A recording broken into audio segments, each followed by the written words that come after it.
ನಮಸ್ತೆ ಎಲ್ಲರಿಗೂ, welcome to Mallika vlogs in Kannada. ಇದು ಸಂಡೇ ವ್ಲಾಗ್. ಆ್ಯಕ್ಚುಲಿ ಇವತ್ತು ಬೆಳಿಗ್ಗೆ ಬೇಗನೆ ಇದ್ದೆ. ನೆನೆ ಹೇಳಿದ್ನಲ್ಲ ನಾನು ಒಂದು ಸ್ಯಾರಿ ಡ್ರೇಪು ಮತ್ತು ಹೇರ್ ಸ್ಟೈಲ್ ಇದೆ ಅಂತ ಅಂದ್ಬಿಟ್ಟು ಅವರು ಅಲ್ಲಿಗೆ ಹೋದ್ಮೇಲೆ ಸಿಂಪಲ್ ಮೇಕಪ್ ಕೂಡ ಮಾಡಿಸ್ಕೊಂಡ್ರು.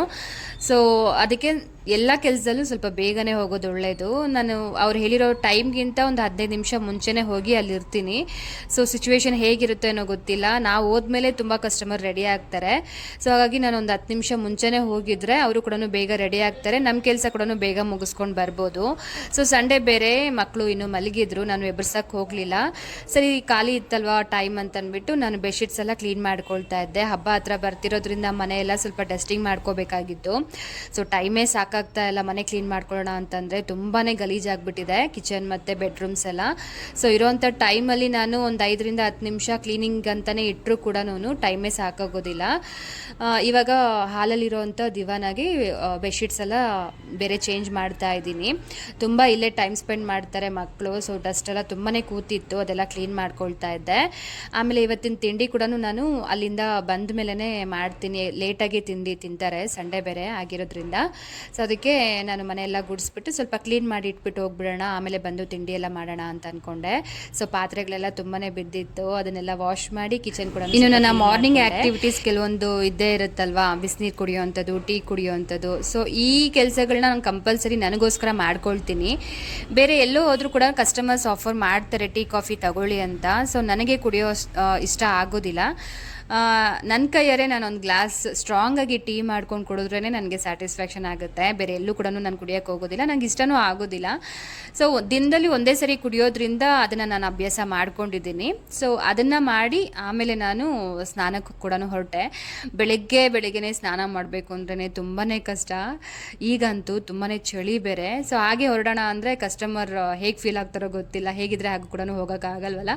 ಸೊ ಸ್ವಲ್ಪ ಸ್ನಾನ ಎಲ್ಲ ಮುಗಿಸ್ಕೊಂಡು ನಾವಾದರೆ ಹೊರಟ್ವಿ. ನಮ್ಮ ಮನೆಯವ್ರನ್ನ ಎಬ್ಬರಿಸಿ ಅಷ್ಟು ಚಳಿಯಲ್ಲೂ ಕೂಡ ಹೊರಡ್ತಾ ಇದ್ದೀನಿ. 6:45 ಏನೋ ಆಗಿತ್ತು. ನಮ್ಮ ಮನೆಯವರೆಲ್ಲ ಬೈತಿದ್ರು, ಸೊ ಇಷ್ಟು ಬೇಗ ಎದ್ದು ನಡ್ಕೊಂಡು ಹೋಗುತ್ತಾನೆ, 1/2 ಕಿಲೋಮೀಟರ್ ಅಷ್ಟೇ ಡಿಸ್ಟೆನ್ಸ್ ಇರೋದು ಕಸ್ಟಮರ್ಸ್ ಮನೆ. ಸೊ ನಡ್ಕೊಂಡು ಹೋಗುತ್ತಾನೆ ಅಂತ ಹೇಳಿದ್ರು. ಬಟ್ ನನ್ನ ಕೈಯಲ್ಲಿ ಆಗಲ್ಲ, ಚಳಿ ಬೇರೆ, ಗಾಡಿಯಲ್ಲೇ ಡ್ರಾಪ್ ಮಾಡಿಬಿಡು ಅಂತ ಹೇಳಿದ್ದೆ. ಸೊ ಅವರು ಕೂಡ ಬಂದು ಡ್ರಾಪ್ ಮಾಡಿದ್ರು. ಅವರ ಮನೆ ಇರೋವಂಥದ್ದು 2nd ಫ್ಲೋರು. ಸೊ ಲಿಫ್ಟೆಲ್ಲ ನನಗೊಂದು ಸ್ವಲ್ಪ ಈ ಲಿಫ್ಟ್ ಹೊಸದು, ಡೋರೆಲ್ಲ ಕ್ಲೋಸ್ ಮಾಡಿಕೊಂಡು ಹೋಗಿದ್ದಾಯಿತು. ಸೊ ಸಿಂಪಲ್ ಮೇಕಪ್ ಇತ್ತು, ಹಾಗೆ ಸ್ಯಾರಿ ಡ್ರೇಪು, ಹೇರ್ ಸ್ಟೈಲು.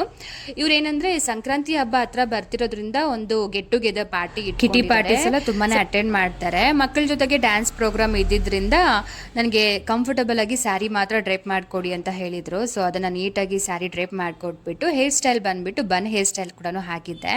ತುಂಬಾ ಇಷ್ಟಪಟ್ಟರು. So simple makeup. ಆ್ಯಂಡ್ ಇದರ ರೀಲ್ ಕೂಡ ನಾನು ಇನ್ಸ್ಟಾಗ್ರಾಮಲ್ಲಿ ಅಪ್ಲೋಡ್ ಮಾಡಿದ್ದೀನಿ. ಇಂಟ್ರೆಸ್ಟ್ ಇದ್ದರೆ ಅಲ್ಲೂ ಕೂಡ ಒಂದ್ಸಲಿ ಹೋಗಿ ಚೆಕ್ಔಟ್ ಮಾಡಿಬಿಡಿ. ಸೊ ಅವರು ಕಸ್ಟಮರ್ ಸ್ಯಾಟಿಸ್ಫ್ಯಾಕ್ಷನ್ ಆದರು, ಅದೇ ನನ್ನ ದೊಡ್ಡ ಖುಷಿ. ಸೊ ಈ ಕೆಲಸ ಮುಗಿಸ್ಕೊಂಡು ನಾನು ಮನೆಗಾದರೆ ರಿಟರ್ನ್ ಆದೆ. ಮನೆಗೆ ಬರೋಷ್ಟೊತ್ತಿಗೆ 8:30 ಆಗಿತ್ತು. ಸೊ 1 ಅವರ್ ಅಲ್ಲಿ ಟೈಮ್ ಸ್ಪೆಂಡ್ ಮಾಡಿ ಮನೆಗೆ ರಿಟರ್ನ್ ಆಗಿಬಿಟ್ಟೆ. ಮನೆಗೆ ಬಂದು ಏನು ತಿಂಡಿ ಮಾಡೋದು ಅಂತ ಅನ್ನಿಸ್ತಿತ್ತು. ನನ್ನ ಮಗಳು ಬಿರಿಯಾನಿ ಕೂಡ ಕೇಳಿದ್ಲು.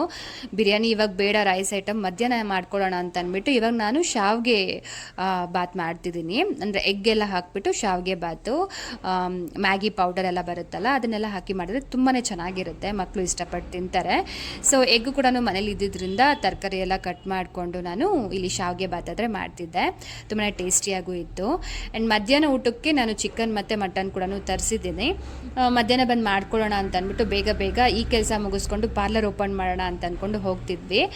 ಸೊ ಇಲ್ಲಿ ಎಗ್ ಫ್ರೈ ಮಾಡ್ತಿದ್ದೀನಿ. ಪೆಪ್ಪರು ಮತ್ತು ಉಪ್ಪು, ಅರಿಶಿನ ಎಲ್ಲ ಹಾಕಿ ಸ್ವಲ್ಪ ಫ್ರೈ ಮಾಡಿಕೊಂಡು ನಾರ್ಮಲ್ ಶಾವಿಗೆ ಬಾತ್ ಹೇಗೆ ಮಾಡ್ಕೊಳ್ತೀವೋ ಅದಕ್ಕೆ ಮ್ಯಾಗಿ ಮಸಾಲ ಮತ್ತು ಈ ಹುರಿದಿಟ್ಕೊಂಡಿರೋಂಥ ಎಗ್ ಎಲ್ಲ ಹಾಕ್ಕೊಂಡು ಮಿಕ್ಸ್ ಮಾಡಿಕೊಂಡ್ರೆ ಸಾಕು.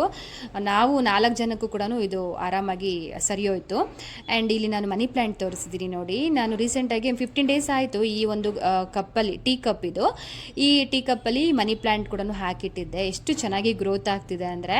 ಸೊ ಮನೇಲಿ ಅಲ್ಲಲ್ಲಿ ಇಡೋದಕ್ಕೆ ಸ್ವಲ್ಪ ಡೆಕೋರೇಟಿವ್ ಆಗೂ ಕೂಡ ಇರುತ್ತೆ. ಆರ್ಟಿಫಿಷಿಯಲ್ ಪ್ಲ್ಯಾಂಟ್ ಯಾವಾಗಲಿದ್ರೂ ಆರ್ಟಿಫಿಷಿಯಲ್ ಪ್ಲ್ಯಾಂಟೇ. ಸೊ ನೋಡೋಕ್ಕೆ ಅದ್ರ ಮೇಲೆ ಡಸ್ಟ್ ಎಲ್ಲ ಕೂತಿರುತ್ತೆ, ಅದನ್ನು ಕ್ಲೀನ್ ಮಾಡ್ಕೊಳ್ಳೋಕ್ಕೂ ಕೂಡ ಆಗೋದಿಲ್ಲ. ಇದಕ್ಕೆ ಏನಾದರೂ ಸ್ವಲ್ಪ ಸ್ಪ್ರೇ ಹೊಡೆದ್ಬಿಟ್ರೆ ರಿಫ್ರೆಶ್ ಲುಕ್ ಬರುತ್ತೆ. ಸೊ ನನಗಂತೂ ತುಂಬಾ ಇಷ್ಟ ಆಯಿತು. ಯಾವ ಟೀ ಕಪ್ ಅಂದರೆ ನಾನು ಪ್ರತಿದಿನ ಕುಡಿಯೋಂಥ ಈ ಟೀ ಕಪ್ಗಳು 2 ಒಡೆದೋಗಿತ್ತು. ಅಂದರೆ ಸೈಡಲ್ಲಿ ನಾವು ಇಟ್ಕೊಳ್ತೀವಲ್ವ ಹ್ಯಾಂಡಲ್, ಅದು ಒಡೆದೋಗಿತ್ತು. ಅದನ್ನು ನಾನು ಈ ರೀತಿ ಬಿಸಾಡ್ದಿರ, ಚೆನ್ನಾಗಿತ್ತಲ್ವ, ಕಲರ್ ಕಾಂಬಿನೇಷನ್ ತುಂಬಾ ಚೆನ್ನಾಗಿತ್ತು ಟೀ ಕಪ್ಸ್ ಆದರೆ. ಸೊ ಅದಕ್ಕೆ ವೇಸ್ಟ್ ಮಾಡೋದು ಬೇಡ, ಬಿಸಾಡೋದು ಬೇಡ ಅಂತ ಅಂದ್ಬಿಟ್ಟು ಮನಿ ಪ್ಲ್ಯಾಂಟ್ ಎಲ್ಲ ಕಟ್ ಮಾಡಿ ಇದರಲ್ಲಿ ಹಾಕಿಟ್ಟಿದ್ದೀನಿ. ಒಂದು ಬಂದು ನಾನು ವಾಟರ್ ಫಿಲ್ಟರ್ ಮೇಲೆ ಇಟ್ಟಿದ್ದೀನಿ ಕಿಚನಲ್ಲಿ, ಇನ್ನೊಂದು ಟಿ ವಿ ಸ್ಟ್ಯಾಂಡ್ ಹತ್ರ ಕೆಳಗಡೆ ಇಟ್ಟಿದ್ದೀನಿ. ನೋಡೋಕ್ಕೆ ತುಂಬಾ ಚೆನ್ನಾಗಿದೆ. ಮನೆಗೆ ಬರೋರೆಲ್ಲ ಕೇಳ್ತಾರೆ ಎಷ್ಟು ಚೆನ್ನಾಗಿದೆ ಅಂತ ಅಂದ್ಬಿಟ್ಟು. ಅದಾದಮೇಲೆ ನಾನು ತಿಂಡಿ ಎಲ್ಲ ಮುಗಿಸ್ಕೊಂಡು ಪಾರ್ಲರ್ಗಾದರೆ ಬಂದಿದ್ದೆ. ಪಾರ್ಲರಲ್ಲಿ ಸ್ವಲ್ಪ ಕೆಲಸ ಇತ್ತು, ಎಲ್ಲಂದರೆ ಅಲ್ಲಿ ತುಂಬಾ ಗಲೀಜಾಗಿಬಿಟ್ಟಿತ್ತು. ಇದನ್ನು ಕೂಡ ಕ್ಲೀನ್ ಮಾಡ್ಕೊಳ್ಳೋಣ ಅಂತ ಅಂದ್ಬಿಟ್ಟು ಫಸ್ಟು ಈ ಡ್ರಾ ಏನಿದೆ ಅದನ್ನೆಲ್ಲ ಕ್ಲೀನ್ ಮಾಡ್ಕೊಳ್ತಾ ಇದ್ದೀನಿ. ಒಂದೇ ದಿನ ಎಲ್ಲ ಕೆಲಸನೂ ಮಾಡೋಕ್ಕಾಗಲ್ಲ, ಪಾರ್ಟಿಷನ್ ಮಾಡ್ಕೊಂಡ್ರೆ ಮಾಡೋಕ್ಕಾಗೋದು. ಅವಾಗವಾಗ ಕಸ್ಟಮರ್ಸ್ ಬಂದುಬಿಟ್ರೆ ಇವೆಲ್ಲ ಕೆಲಸ ಮಾಡೋಕ್ಕೆ ಆಗೋದಿಲ್ಲ. ಸೊ ಇದು ಸ್ವಲ್ಪ ಫ್ರೀ ಇದ್ನಲ್ವ ಅಂತ ಅಂದ್ಬಿಟ್ಟು ಇಲ್ಲಿ ಈ ಡ್ರಾ ಎಲ್ಲ ಕ್ಲೀನ್ ಮಾಡ್ಕೊಳ್ತಾ ಇದ್ದೀನಿ. ಸ್ಟ್ರೈಟ್ನರು ಮತ್ತು ಕ್ರಿಂಪಿಂಗ್ ಮಿಷಿನು ಮತ್ತು ಈ ಬ್ಲೋ ಡ್ರೈಗಳೆಲ್ಲ ವಯರೆಲ್ಲ ಸ್ವಲ್ಪ ಚಿಂದಿ ಆಗಿತ್ತು, ಅದನ್ನೆಲ್ಲ ನೀಟಾಗಿ ಸೆಕ್ಯೂರ್ ಮಾಡ್ತಿದ್ದೀನಿ. ಈ ಫ್ಲವರ್ಸ್ ಕೂಡ ಅಷ್ಟೇ. ಈ ಒಂದು ಸೆಕ್ಷನ್ ಫುಲ್ಲು ನಾನು ಹೇರ್ ಎಕ್ಸ್ಟೆನ್ಷನ್ಸ್ ಎಲ್ಲ ಇರುತ್ತಲ್ವ, ಸೊ ಅದನ್ನೆಲ್ಲ ನಾನು ಇಟ್ಕೊಳ್ಳೋದಕ್ಕೆ ಯೂಸ್ ಮಾಡ್ಕೊಳ್ತಾ ಇದ್ದೀನಿ. ಈ ಆರ್ಟಿಫಿಷಿಯಲ್ ಫ್ಲವರ್ಸ್ ಎಲ್ಲ ಕೂಡ ನೀಟಾಗಿ ಎತ್ತಿಡ್ತಾ ಇದ್ದೀನಿ. ಮತ್ತು ಈ ವೀಕ್ ನನಗೊಂದು ಮೇಕಪ್ ಕೂಡ ಇದೆ, ಸೊ ಅದಕ್ಕೆಲ್ಲ ಹುಡ್ಕಾಡೋದಕ್ಕಾಗೋದಿಲ್ಲ. ಅದಕ್ಕೆ ಇವಾಗಲೇ ಫ್ರೀ ಇದ್ದಾಗ ನೀಟ್ ಮಾಡಿ ಇಟ್ಕೊಂಡ್ಬಿಡೋಣ. ಕಸ್ಟಮರ್ ಮುಂದೆ ಗಜಿಬಿಜಿಯಾಗಿದ್ದರೆ ತುಂಬಾ ಚೆನ್ನಾಗಿರೋದಿಲ್ಲ. ಸೊ ಅದಕ್ಕೆ ನಾನು ಅವಾಗವಾಗ ಕ್ಲೀನ್ ಮಾಡ್ಕೊಂಡಿರ್ತೀನಿ. ಸೊ ಇದು ಹೊಸದಾಗಿ ತೊಗೊಂಡಿರೋಂಥ ಏರ್ ಆ್ಯಸೆಸರೀಸು, ಎಲ್ಲ ಕಲರ್ ಕಾಂಬಿನೇಷನಲ್ಲೂ ತೊಗೊಂಡು ಬಂದಿಟ್ಟಿದ್ದೆ. ಅದನ್ನು ನಾನು ಈ ರೀತಿ ಒಂದು ಬಾಕ್ಸಲ್ಲಿ ಹಾಕಿ ಸ್ಟೋರ್ ಮಾಡಿ ಇಡ್ತಾ ಇದ್ದೀನಿ. ಈಸಿಯಾಗಿ ಕ್ಯಾರಿ ಮಾಡ್ಬೋದು, ಹಾಗೆ ಏನಾದರೂ ಹೇರ್ ಸ್ಟೈಲ್ಸ್ ಬಂದಾಗ ಈಸಿಯಾಗಿ ತಗೊಳ್ಬೋದು ಅಂತ ಅಂದ್ಬಿಟ್ಟು ಈ ರೀತಿ ಒಂದು ಬಾಕ್ಸಲ್ಲಿ ಆದರೆ ಹಾಕಿಡ್ತಾ ಇದ್ದೀನಿ. ಬೇರೆ ಕವರಲ್ಲೆಲ್ಲ ಹಾಕಿಬಿಟ್ರೆ ಮತ್ತೆ ತಗೊಳ್ಳೋದಕ್ಕೆ ಎಲ್ಲಾದರೂ ಬಿದ್ದೋಗುತ್ತಲ್ಲ ಅಂತ ಟೆನ್ಷನ್. ಮತ್ತು ಇದು ಕೂಡ ಅಷ್ಟೇ, ಈ ಗ್ಲೂ ಸ್ಟಿಕ್ ಅಂತೂ ಎಲ್ಲಂದ್ರೆ ಅಲ್ಲಿ ಇಟ್ಬಿಡ್ತೀನಿ, ಸಿಗೋದೇ ಇಲ್ಲ. ಚಿಕ್ಕದಾಗಿದೆಯಲ್ವಾ, ಅದಕ್ಕೆ ಎಲ್ಲಿ ಇಟ್ಟಿರ್ತೀನಿ ಅಂತ ಕೂಡ ಗೊತ್ತಾಗೋದಿಲ್ಲ. ಸೊ ಈ ರೀತಿ ನಾನು ಪಾರ್ಲರ್ ಕೆಲಸ ಎಲ್ಲ ಮುಗಿಸ್ಕೊಂಡು ಮಧ್ಯಾಹ್ನ ಊಟಕ್ಕಾದರೆ ನಾನು ಹೇಳಿದ್ನಲ್ಲ ಕಬಾಬ್ ಮಾಡಿ ಮಟನ್ ಬಿರಿಯಾನಿ ಮಾಡೋಣ ಅಂತ ಅಂದ್ಕೊಂಡೆ. ಸೊ ಕಬಾಬ್ಗೆಲ್ಲ ಬೆಳಿಗ್ಗೆನೇ ಎಲ್ಲ ನೆನೆಸಿಟ್ಬಿಟ್ಟು ಹೋಗಿದ್ದೆ. ಮಧ್ಯಾಹ್ನ ಬಂದು ಮಟನ್ ಬಿರಿಯಾನಿ ಹಾಗೆ ಕಬಾಬ್ ಮಾಡ್ಕೊಳ್ತಾ ಇದ್ದೀವಿ. ಮನೆಗೆ ಬರೋ ಅಷ್ಟೊತ್ತಿಗೆ ಟೈಮ್ ಎಷ್ಟು ಗೊತ್ತಾ, 3:30 ಆಗಿತ್ತು. ಈ ಟೈಮ್ಗೆ ನಾನು ಅಡುಗೆ ಮಾಡಿ ಊಟ ಮಾಡೋ ಅಷ್ಟೊತ್ತಿಗೆ 4:30 ಆಗಿತ್ತು. ಸೊ ಮಧ್ಯಾಹ್ನದ ಊಟ ರಾತ್ರಿ ಊಟ ಎರಡೂ ಒಂದೇ ಸಲ ಮಾಡ್ದಂಗಿತ್ತು. ಯಾಕಂದರೆ ನಾನ್ ವೆಜ್ಜು 1 ಟೈಮ್ ತಿಂದ್ರೇ ಸಾಕು, ಸ್ಟಮಕ್ ಫುಲ್ ಆಗಿಬಿಟ್ಟಿರುತ್ತೆ, ಮತ್ತು ಬೇರೆ ಏನೂ ಮಾಡ್ಕೊಳ್ಳೋಕೆ ಇಂಟ್ರೆಸ್ಟೇ ಇರೋದಿಲ್ಲ.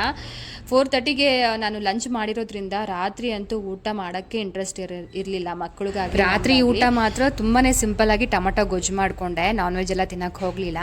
ಸೊ ಇದಾಗಿತ್ತು ಇವತ್ತಿನ ವ್ಲಾಗ್. ನಿಮಗೆಲ್ಲರಿಗೂ ಇಷ್ಟ ಆಗಿದೆ ಅಂತಲೇ ತಿಳ್ಕೊಳ್ತೀನಿ. ಸೊ ಚಿಕ್ಕದಾಗಿರೋಂಥ ವ್ಲಾಗ್ ನಿಮಗೆಲ್ಲರಿಗೂ ಇಷ್ಟ ಆಗಿದ್ರೆ ಒಂದು ಲೈಕ್ ಮಾಡೋದನ್ನು ಮರಿಬೇಡಿ. ಹಾಗೆ ಫಸ್ಟ್ ಟೈಮ್ ನೋಡ್ತಿದ್ರೆ ಸಬ್ಸ್ಕ್ರೈಬ್ ಮಾಡ್ಕೊಳ್ಳಿ ವೀಡಿಯೋಸ್ನ. ಸೊ ನೆಕ್ಸ್ಟ್ ವೀಡಿಯೋದಲ್ಲಿ ಮೀಟ್ ಮಾಡ್ತೀನಿ. Thank you.